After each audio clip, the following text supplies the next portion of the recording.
Hello, this is Kate Hotchkiss and we're here doing an experiment to challenge the misconception a student had when he thought that when you mix hot and cold water together, it would cause a chemical reaction like dropping a match into water.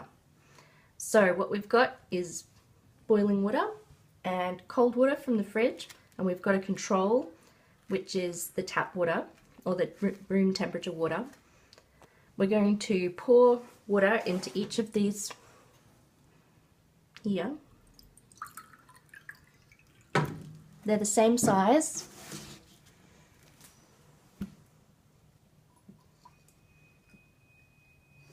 And we're going to drop a drop of food colouring into each one and watch how fast it gets mixed into the water.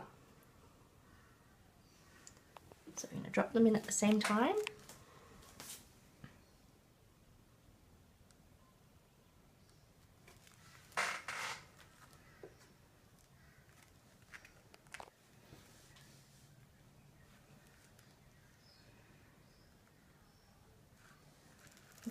From here we can clearly see that the blue cold water mix is taking much longer to mix together, whereas you can see the red is mixing much faster with the water because the water is heated and it's moving faster, so it's more easy for it to mix together. So that shows the concept of the difference between the heated and the cooled thing to the student.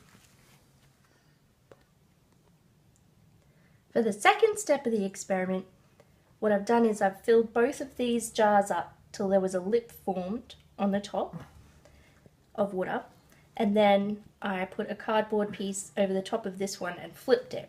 So the cold one's going to be on top. Then what I'm going to do is I'm going to place it on top here, not as disturb anywhere as much as I can, so that it's sitting on the top because they're the same size. And then I'm going to take this away and we're going to watch the cold water mix straight away into the hot water. So the student can see the connecting of the hot and the cold water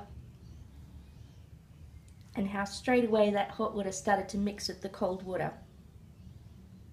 You can also introduce the concept of density, but for today we're just focusing on heat. For the final step, we're going to put the hot water on top of the cold water and see if there's a difference. So the student should be able to see that there's no chemical reaction between the water, so they're not having any kind of steam or fizzle as a reaction of the waters being mixed. So hopefully they'll understand that, but also they'll get to see, once we mix these together, take this out.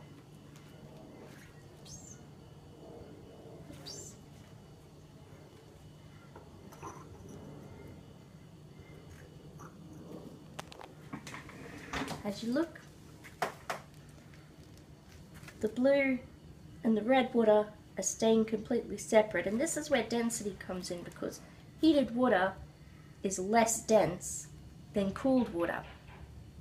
But if we leave this for a long time, it will reach thermal equilibrium, because you'll see it slowly turn into purple. When I left it for about an hour, it was still blue and red, but you could definitely see that the purple was starting to seep in and it was starting to be more purple.